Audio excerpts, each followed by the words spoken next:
जरी असेल ना तर तिथे गेल्यानंतर मात्र त्याची वृत्ती बदलत असते. माऊलींचा सोहळा पंढरपुरापर्यंत जातो. त्या सोहळ्यामध्ये असं नाही की कुठल्या जातीपातीचा व्यक्ती म्हणजे एखादा मुसलमान असेल किंवा ख्रिश्चन असेल किंवा कुठल्याही जातीचा माणूस असू दे त्याला त्या माऊलीच्या सोहळ्यामध्ये माऊली याच शब्दाने आवाज दिला जातो की नाही.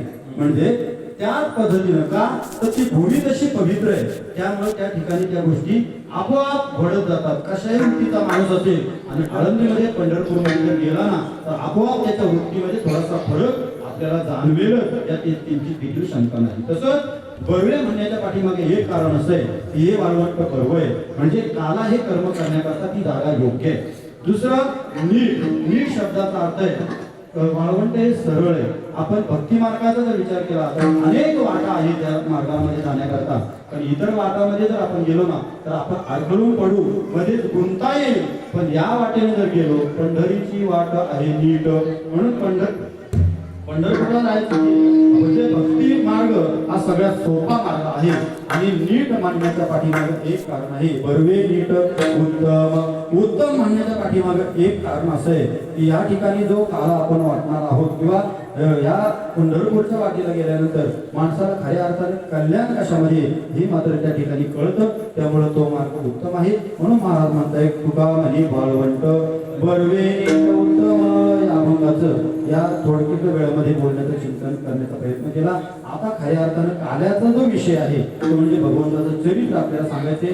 थोड्या वेळेमध्ये भगवंताचं चरित्र आपल्या पुढे मी मांडेल आणि माझ्या आपल्या सगळ्यांना प्रसाद देऊन एकदाची मी मोकळे करून टाकेल. विठ्ठल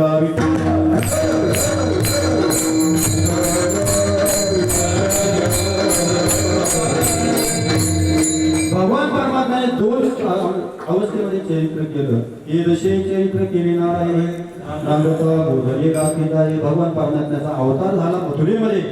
कार्य करायचं होतं मोठं म्हणून भगवान परमात्मा गोकुळामध्ये आलेला आहे. भगवान परमात्मा गोकुळामध्ये आल्यानंतर त्या गोकुळाचा कायापालट झाला. काय झालं तर घरोघरी झाला लक्ष्मीचा वास दैन्यदारी त्यास त्रास आला. भगवान परमात्मा गोकुळात आल्याचा परिणाम काय झाला तर गोकुळामध्ये लोक ही एक तर ज्ञान संपन्न झाली. प्रत्येकाला ब्रह्मज्ञान झालं हे विशेष आहे आणि तिथली लोक श्रीमंत झाली.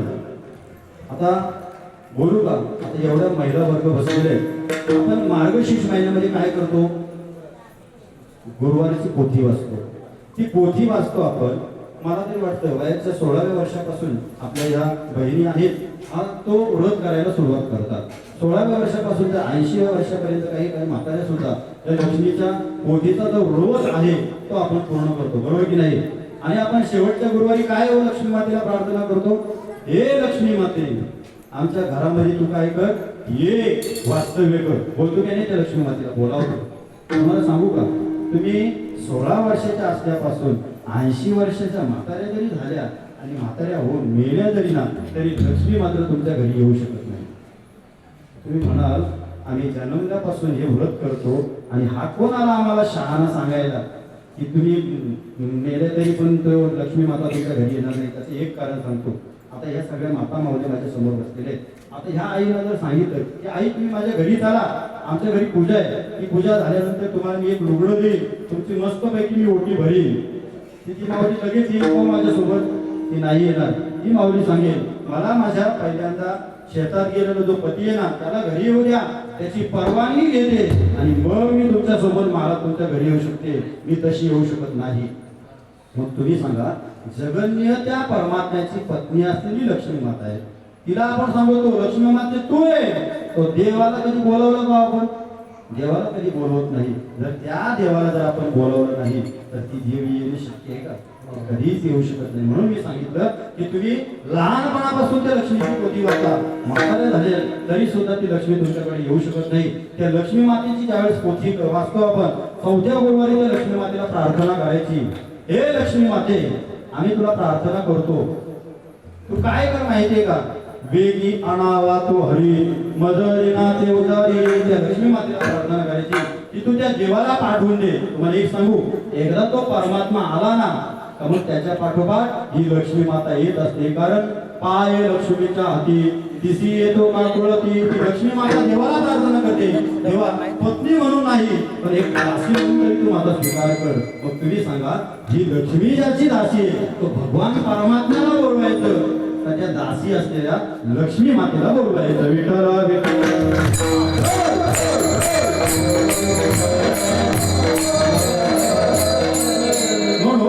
म्हणून मी सांगितलं, बाकी काही राग बिग मानू नका. कशा करता सांगितलं, आपल्या काही गोष्टी चुकीच्या आहेत ना त्या सांगून दिल्या पाहिजे. म्हणून आता लक्ष्मीची पूजा तर नक्कीच करा, पण पहिल्यांदा जर कोणाला बोलवायचं तर त्या भगवान परमात्म्याला बोलवा. त्याच्या पाठोपाठ मात्र लक्ष्मी माता आल्याशिवाय राहणार नाही. याकरता ते लक्ष्मी माते पांडुरंग देवासही ते लक्ष्मी मातेला बोलवायचं. झालं भगवान परमात्मा आता आपलं चरित्र करून आला. लहान होता भगवान परमात्मा, आता काय करायला लागला, भगवान परमात्मा रांगतोय. तर तो रांगतोय कसा हो,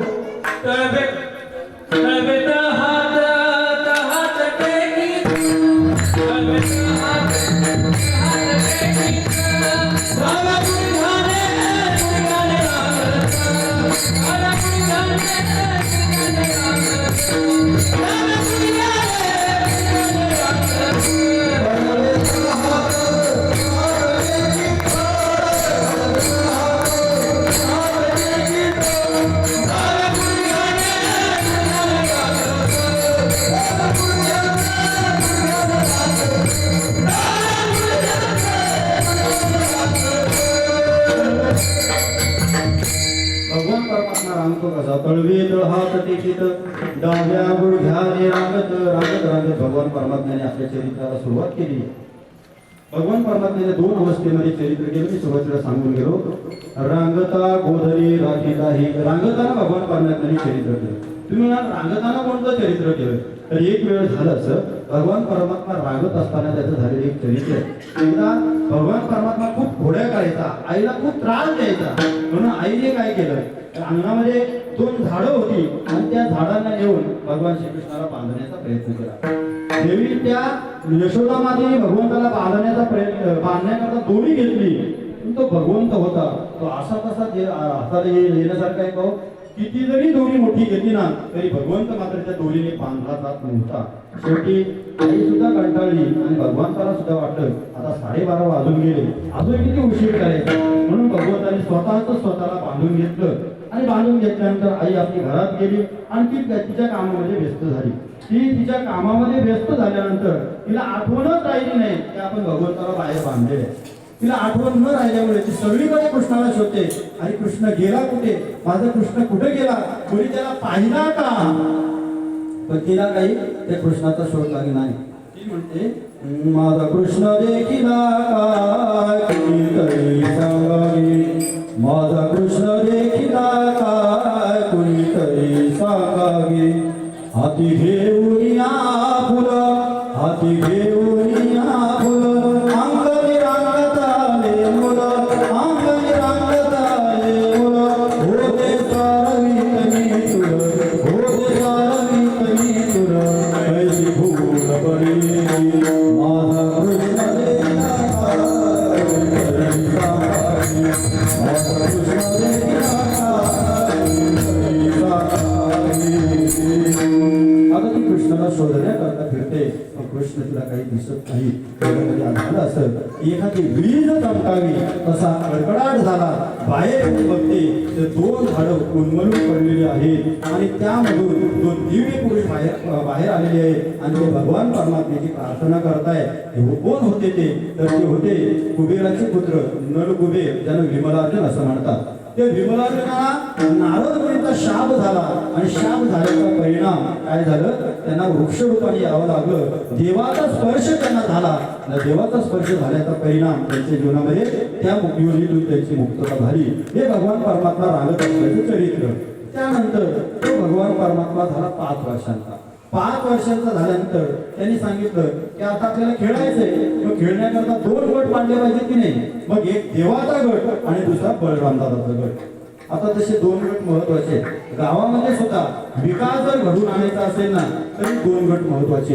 एकाच जर गटाकडे जर संपूर्ण सत्ता गेली आणि विरोध करणारा जर कोणी नसेल ना तर ते गावामध्ये काही प्रगती करू शकत नाही. त्याकरता विरोध करणारे पाहिजे. विरोध करत असताना मात्र वाद विवाद होता कामा नये. नाहीतर काय होतं, दोघांच्या वादविवादामध्ये अवस्था अशी होते की गावाचा विकास राहतो बाजूला आणि यांची भांडणं सोडवता सोडवता लोकांच्या नाकीला येतात. बरोबर की नाही? म्हणून दोन गट देवाने पाडले. दोन गट पाडल्यानंतर एक माझा गट आणि एक कोणाचा गट, माझ्या दादाचा गट. मग आता त्या गवळ्यांना प्रश्न पडला, आणि नेमकं जायचं कोणाच्या गटामध्ये? आता याचा पक्ष देखील हा देखील सख्खा भाऊ आणि तो देखील सख्खा भाऊ. आता या दोन सख्या भावांच्या मध्ये आपण नेमकं कोणाच्या पक्षामध्ये जायचं असा प्रश्न गोपालाला पडल्यानंतर मग देव सांगतो की माझे गडी कोण कोण निवडा घेणयातून. मी तुमच्यावर काही जबरदस्ती करणार नाही. ज्याला इच्छा असेल त्यांनी माझ्या गटामध्ये या, ज्याला इच्छा नसेल त्यांनी दादाच्या गटामध्ये जा. अशा पद्धतीने त्यांचे खेळ सुरू झाले. खेळता खेळता गोपाळ दमले. गोपाळ दमायचे. खेळता खेळता का दमायचे हो? अतिशय महत्वाच्या विषयाने हात घातले. थोडका वेळ तुमचा घेणार आहे, ऐका. गोपाळ का दमायचे माहिती का? गोपाळ दमण्याच्या पाठीमागे कारण असं होतं की गोपाळ पौष्टिक आहार खात नव्हते. एक गोष्ट लक्षात घ्या, या कोरोनाच्या कालावधीमध्ये आपण सगळ्यांनी जाणलंय, तुमच्या गाडीवरती आपण जास्त ध्यान देतो. आपल्या गाडीपेक्षा आपण बॉडीला जास्त जपलं पाहिजे. जपलं पाहिजे की नको? माणूस गाडीची एवढी काळजी घेतो ना, गाडीवरती एखाद्याने जर क्रॅश सोडला ना तर त्याला कुठं असं तिथं मारायची माणसाची तयारी. किती भांडणं होता तो होतात की ट्रॉफिक मध्ये. कशावरून? गाडीवरती माझ्या क्रॅश सोडला. अहो, गाडीची जेवढी आपण काळजी घेतो तेवढी काळजी आपण आपल्या बॉडीची घेतो का? आपण जर बॉडीची काळजी घेत असतो तर या बॉडीमध्ये नाही ते आपण ओतलं नसतं. बरोबर की नाही? मग पोरं जी दमतात त्याला कारण जर काय असेल तर पौष्टिक आहार न खाल्ल्याचा परिणाम. आपण काय खातो? वडापाव, त्याच्यानंतर चायनीज, पिझ्झा. आणि पोरांना सांगितलं बाळा काय पाहिजे? आई मॅगी बनवते. मॅगी खाऊन काही असे होणार आहेत का? आता काल्याचं कीर्तन संपत तुम्ही घरी म्हणाल आणि नेमकं मला द्यायचं तरी काय ते तरी सांगा. आता हे काल्याचं कीर्तन संपून घरी जाईल ना तर एक गोष्ट लक्षात घ्या, कृष्ण ज्या वेळेस दिवसभर थकून आपल्या घरी जायचा ना त्यावेळेस आपल्या आईला सांगायचा, साध्या गावाची पोळी लाटी नाही आडवी तर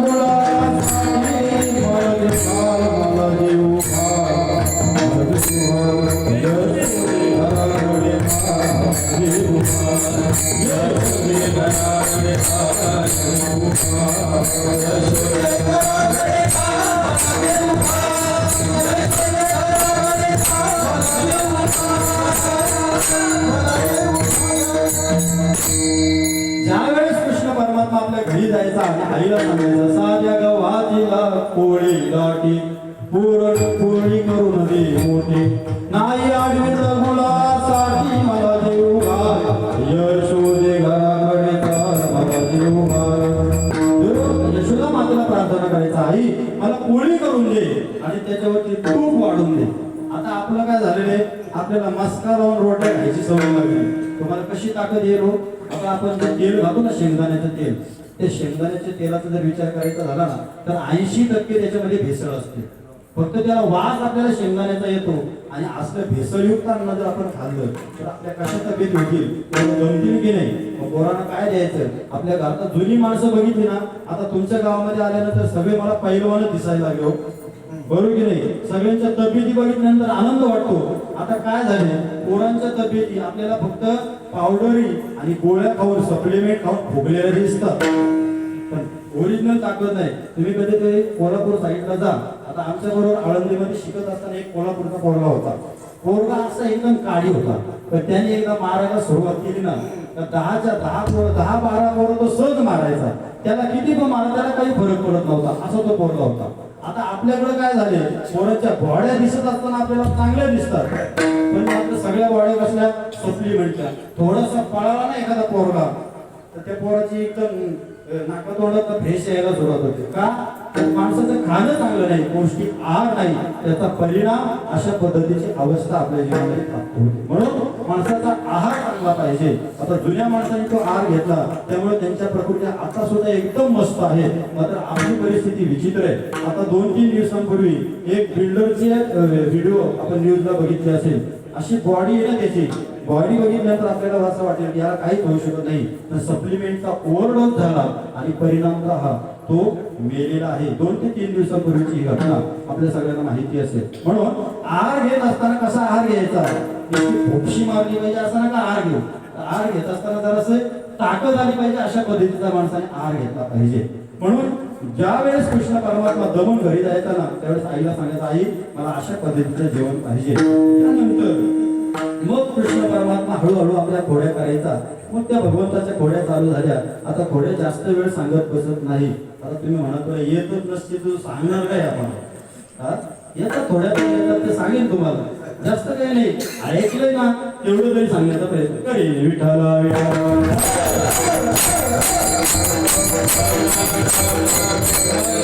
भगवान श्रीकृष्ण परमात्म्याचं गारानं घेऊन काही गोपिका यायच्या.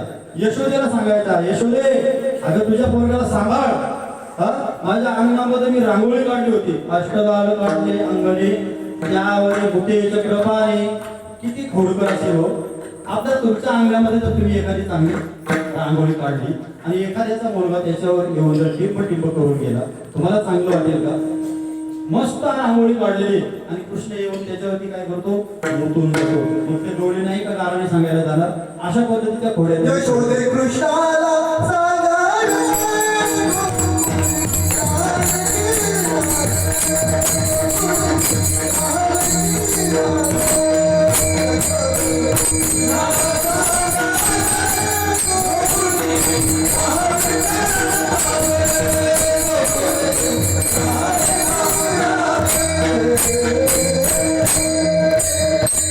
कृष्णाने खोड्या करायला सुरुवात केलेली आहे. गवळणी गाराने घेऊन येतात यशोदे मातेकडे. यशोदे कृष्णाला सांगावे, गोकुळी राहावे, गाजावे. असाच हा खोड्या करत राहिला. एक दिवस झाला असं आमच्या घरामध्ये आला, तर ही तूप लोणी जे खायचं तेवढं खाल्लं, पण जात असताना केलं काय माहितीये का, आमच्या दारामध्ये मागचा सासरा झोपला होता. दारी गेला होता म्हातारा, आणला टाकाचा डेरा आणि तो टाकाचा डेरा आणून आमच्या म्हाताऱ्याच्या डोक्यामध्ये फोडला. तुम्ही सांगा एवढा घोडकरपणा कोण करतो का? आता ज्याचं खाल्लं त्याचं तुम्ही खाल्ल्यानंतर गप बसावं ना, त्याला येऊन येता मारून येतो. त्याच्यानंतर काही गवळणी मुद्दाम कृष्णाला पाहण्याकरता जायच्या. का? कारण कृष्ण आपल्या घरी आला पाहिजे त्याच्याकरता काही गवळणी कृष्णाच्या तक्रारी घेऊन जायच्या. म्हणजे एखादी गवळण तिला असं वाटायचं कृष्ण आपल्या घरी यावा ना, तिच्याकडे काहीही तक्रार नसताना सुद्धा ती जायची यशोदे बघ तुझा कृष्ण अशा घोड्या करतो, हे करतो ते करतो, अशा पद्धतीच्या घोड्या घेऊन एक गवळण गेली. ती सांगते, ए यशोदे तुझ्या पोराला जरा सांभाळ. म्हणजे काय करतो माझा पोरगा? आता माझी सून आहे ना, ती गरोदर आहे, 9 महिन्याचं तुझं पोट आहे. हा काय करतो माहितीये का, तिथे येईल तुझ्या पोटाला हात लावली ना, हे काय पोट झालं, तू बाई आहे का शैतान आहे असं येऊन तिला बोलायचा. म्हटलं हे बोलणं त्याला शोभतं का? माझी सून गरोदर आहे, तिला येऊन काय बोलतं, एवढे हे पोट. तिथे येऊन बोलतो, आणि किती मोठं हे पोट येतं. त्याच्यानंतर मग ती सांगितलं, मी त्याला धरला हाताला आणि हाताला धरून त्याला बाहेर काढण्याचा प्रयत्न करू लागलो, तर तो मला कसा सांगतो, हे हाताला धरून बाहेर काढू नको. ती म्हणते हे तुझं घर नाही, हे मी स्वतः माझ्या हिमतीने बांधलेलं घर आहे. त्यावेळेस त्यांनी सांगितलं, त्यावेळेस हे तुझ्या बापाचं नाही, हे तुझ्या बापाचे घर, हे तुझं नाही, हे तुझ्या बापाचं, म्हणजे संपूर्ण जगाचा बाप असलेला हा कृष्ण परमात्मा आहे, त्या बापाचं हे घर आहे. मग त्यांनी काय केलं, अग्न आणलं त्यांनी, घरात जळतं लाकूड होतं ते घेऊन आला. मला सांगतो, मला जर तू मारशील ना तर ज्याच्याने तुझं तोड झाले किंवा हे घर झाले असं तो कृष्ण सांगायला लागला. त्यावेळेस मात्र मी काय केलं, त्याला सांगितलं, बाबा असं काही करू नको, हे तुझं घर नाही माझं घर आहे. त्यावेळेस त्यांनी त्या अग्नी खाली ठेवलं आणि माझ्या मुस्काटात मारला आणि मला सांगतो, हे तुझं घर नाही, तुझं घर कुठे माहिती का, तिकडं नदीच्या काठावरती तुझं घर आहे, हे तुझं घर नाही, हे घर माझं आहे. अशा पद्धतीच्या अनेक खोड्या भगवान श्रीकृष्ण परमात्म्याने त्या ठिकाणी केल्या. त्यानंतर त्या गौरवींचं गाराने ऐकून एक दिवस असं झालं की गाराने ऐकून यशोदे नयनी आले पाणी, यशोदेला रडू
माझे बाबा. किती गाराने येतात कृष्णा तुझे, तुला इथं ठेवत नाही.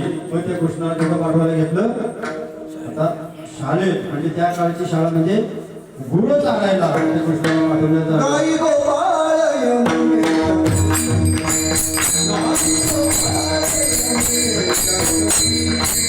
गाई गोपाळ यमुने कमले धरे, गाई गोपाळ यमुने कमले.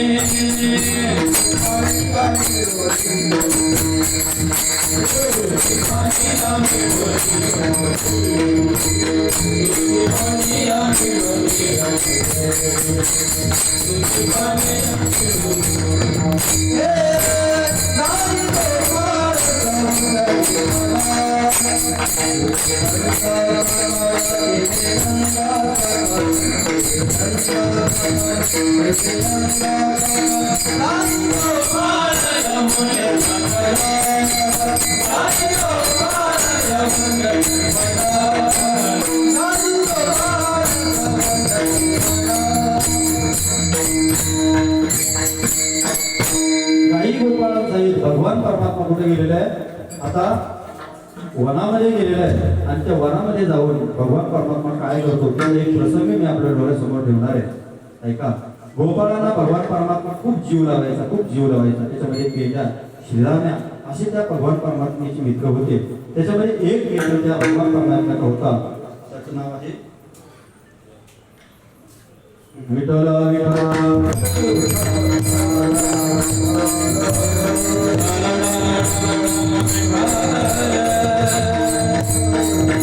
एकदा प्रकार असा घडला की भगवान परमात्म्याने सगळे एकत्र जेवायला बसलेले. जेवण बसल्यानंतर भगवान परमात्मा त्या मंगळ एक त्या भगवान परमात्म्याचा एक गोपाळ मित्र होता. त्या मित्राला भगवंत म्हणतो, हे बघ, हे तू काय शिदोरी आणलेली आज जेवायला? तो म्हणते, देवा अरे मी काय शिदोरी आणलेली नाही रे, मी तुमच्यामध्येच जेवतो, मला कोणी घरी द्यायला नाही. मी जे काय आहे ना ते तुम्ही जे काही देतात तेच मी खातो रे देवा. त्यावेळेस भगवंतांनी सांगितलं, उद्या घरून येताना तू शिदोरी घेऊन यायची, नाही तर आमच्यामध्ये तू जेवायला यायचं नाही. असं सांगितल्यानंतर तो घरी गेला. आई त्याला एकटीच होती, बाप त्याला नव्हते. त्यामुळे घरी गेला. घरी गेल्यानंतर आता तो रडत रडतच घरी गेला. आईला सांगतो, आई तो कृष्णा मोठ्याचा मुलगा आहे ना, म्हणून आम्हाला हसतो, मला म्हणतो आमच्या घरी जर जेवायला यायचं असेल तर घरून शिदोरी घेऊन येत जा. मोठ्याची मुलं अशीच असतात ग, त्याची खूप कमी असते. तो मला सांगतो आमच्यामध्ये जेवायला यायचं नाही, जर काही असेल तर तो आमच्यामध्ये जेवायला येत जा, असं येऊ नको. तो रडतो. आणि एक गोष्ट लक्षात ठेवा, गरीब जो असतो ना गरीब, त्या गरीबाला मात्र स्वाभिमान असतो. त्याला जर एखाद्याने सांगितलं नाही तर पाय ठेवायचं नाही, तो मरेल महाराज पण त्या ठिकाणी पाय ठेवणार नाही. त्याने तोच विचार केला, मी इकडे जाणार नाही. तो रडायला लागल्यानंतर आईने त्याला विचारलं, बाबा का रडतोस? त्यावेळेस त्यांनी सांगितलं, आई त्या कृष्णाने मला सांगितलंय जर तू काही जेवायला आणलं नाही ना तर आमच्यामध्ये जेवायला येऊ नकोस. मग आईने त्याला सांगितलं, बाळा एक काम कर ना, हे बाई आपल्या घरामध्ये ताक आहे. आईला विचारलं, आई किती दिवसाचं ताक आहे? आईने सांगितलं, झाले असतील 4-5 दिवस. 4-5 दिवसाचं ते ताक आहे. त्यांनी ते ताक घेऊन बघितलं, थोडीशी चव घेतली, त्याला ती आंबट लागली. त्याने विचार केला, असं आंबट ताक मी देवाला घेऊन जाऊ का? म्हणून त्याने विचार केला, हे आंबट ताक मी देवाला घेऊन जाणार नाही.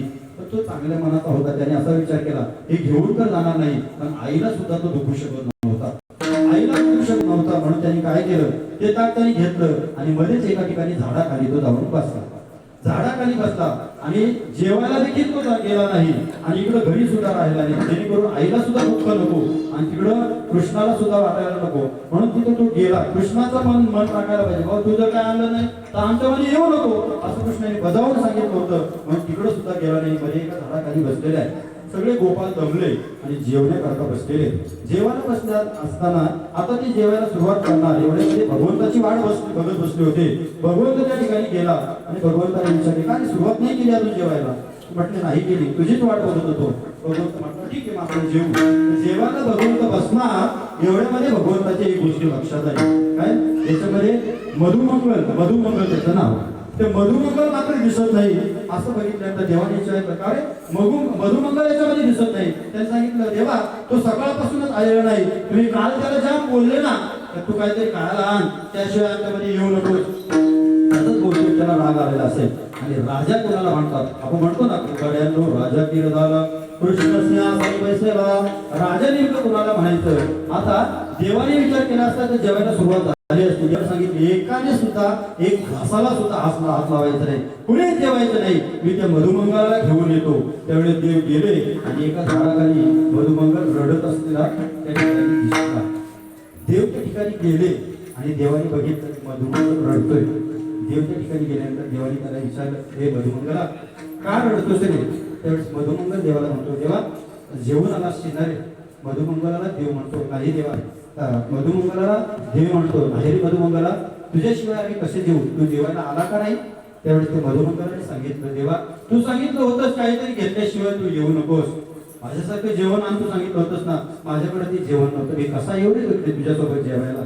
त्यावेळेस ते देवाने सांगितलं, अरे वेळायस का?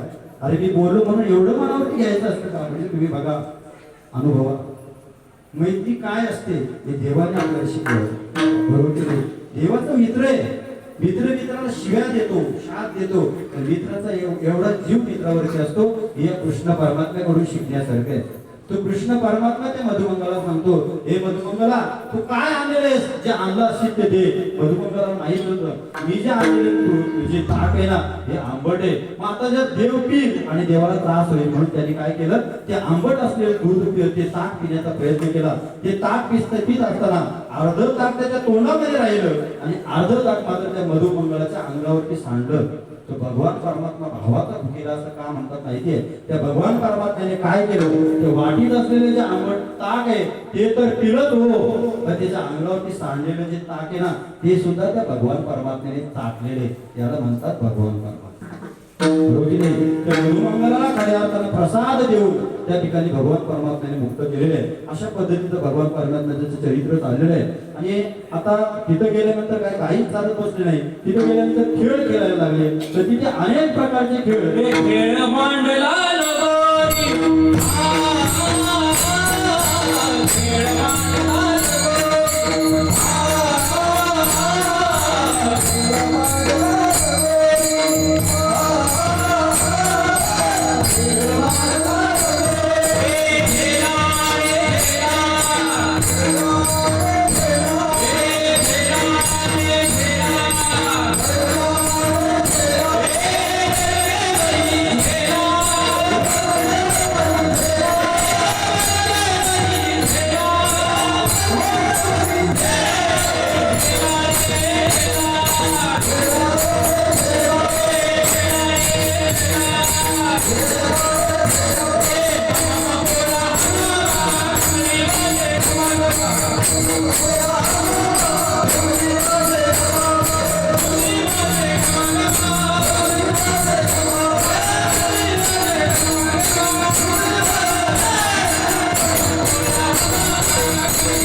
देवाने अनेक प्रकारचे खेळ त्या ठिकाणी केले. हमामा, घुमरी, लगोरी अशा पद्धतीचे खेळ त्या ठिकाणी खेळले. देव चेंडू फळी देखील त्या ठिकाणी खेळला. आता इथं कोणी पोरं दिसत नाही. आता त्यांना विचारलं असतं याच्यातला हमामा म्हणजे काय, लगोरी म्हणजे काय, हे खेळ त्या लहान पोरांना आता माहिती नसतील. ही जुनी माणसं आहेत ना, ही ती खेळलेले देखील आहेत आणि हे खेळ कसे खेळायचे हे देखील या सगळ्या माणसांना माहिती आहे. बरोबर नाही? आताच्या पोरांना जर विचारलं ना त्यांना फक्त कृष्ण खेळलेले एकच खेळ माहिती आहे, तो म्हणजे क्रिकेट. बरोबर की नाही? आणि दुसरी एक गेम माहिती आहे, ज्या गेमने कितीतरी पोरांचं आयुष्य बर्बाद केलं. कुठली गेम हो? त्यांना आता मैदानी खेळ नको, आता फक्त मोबाईल मधले खेळ पाहिजे. त्या पबजीने तर कितीतरी लोकांचं वाटोळं करून टाकलं. बरोबर की नाही? त्याच्यामध्ये आपण फुकट आपलं आयुष्य घालतोय. इंटरनेट आल्यापासून कितीतरी लोकांनी आपलं आयुष्य त्याच्यामध्ये खराब केलेलं आहे. पण तुम्हाला सांगू, हा क्रिकेट जो खेळ आहे ना, जो भगवंताने देखील त्या ठिकाणी खेळला, तो खेळ मला सुद्धा खूप आवडतो. पण काय, खेळायला जायला भेटत नाही, हे माझं दुर्भाग्य. त्या क्रिकेट खेळामध्ये एक विशेषता आहे, खेळणारा म्हणजे बॅटिंग करणारा एक माणूस असतो, पण त्याला आउट करायला किती टपलेले असते तो? 11 जण, 3 लाकडं, किती माकडं? 22 माकडं. असा तो खेळ आहे. त्या खेळामध्ये एक जण बॅटिंग करण्याकरता उतरलेला असतो आणि त्याला आउट करण्याकरता 11 जण उतरलेले असतात. त्याने क्रीजच्या बाहेर पाय काढला की त्याला आउट करण्याकरता सगळे टपलेले असतात. त्या क्रिकेटरकडून आपल्याला एक शिक्षण घेता येण्यासारखं आहे. तसं आपण कीर्तन करणारी मंडळी जी आहोत, परमार्थ करणारी मंडळी जी आहोत ना, त्यांनी देखील त्यांच्यासारखं शिकून घेतलं पाहिजे. तुमचा फक्त तुमच्या क्रीजच्या बाहेर पाऊल पडलं की तुम्हाला आऊट करण्याकरता कितीतरी मोठा समाज पडलेला आहे, तालुका पडलेला आहे. तुमचं एखादं पाऊल चुकीचं पडलं ना, तर लोकांनी तुम्हाला आऊट केलं म्हणून समजा. कितीतरी मोठ्या मोठ्या लोकांना या समाजाने आऊट केलेले. म्हणून आपलं पाऊल चुकता कामा नये, हे आपल्याला या क्रिकेट या खेळाकडून शिकता येण्यासारखं आहे. मग खेळता खेळता हे सगळे गोपाळ जमायचे आणि जमल्यानंतर सगळ्यांना भुका लागायच्या. खाली भार पोटी भूक, काय खेळायचे सुख. म्हणून मग आता जमल्यानंतर मात्र मग खेळ तोडायचा आणि सगळे काय करायचे, जेवण करण्याकरता बसायची. आता थोडक्यामध्ये आपण हा कार्यक्रम उरवत आहोत. मग सगळ्यांच्या शिरोड्या एकत्रित केल्या जायच्या आणि भगवान परमात्मा त्यांना बसवत असताना एकदम पद्धतशीरपणे बसवायचा. जी मोठी मुलं आहेत ना, मोठे गोपाळ आहेत ना, त्यांना तो लांब लांब बसवायचा. त्याचे एक कारण असं आहे, तो मोठेपणा घेऊन या कीर्तन मंडपामध्ये, धर्म मंडपामध्ये आलेला आहे ना, त्याला भगवान परमात्मा नेहमी लांब ठेवत असतो. आणि जो लहानपणा घेऊन, नवरपणा घेऊन या मंडपामध्ये आला ना, त्याला मात्र तो भगवान परमात्मा प्रसाद देऊन मुक्त करत असतो. म्हणून भगवान परमात्म्याने काय केलं, जे मोठे मोठे गोपाळ आहेत त्यांना लांब बसवलं आणि जे निरअहंकारी होऊन या मंडपामध्ये आलेले त्यांना भगवंताने जवळ केलं. आणि अशा पद्धतीने भगवान परमात्मा तो प्रसादाचा वाटतोय. आपण भागवतामध्ये तो श्लोक ऐकलेला आहे, विभ्रत वेणूज डरपटयो शृंग वेत्रेचे कक्षे. अशा पद्धतीचं हे श्लोकाचं वर्णन करून झाल्यानंतर मग भगवान परमात्मा प्रसाद वाटतो. आणि आपल्या वारकरी संप्रदायामध्ये भानुदास गीती गात प्रसाद देत पंढरीनाथ पुंडली.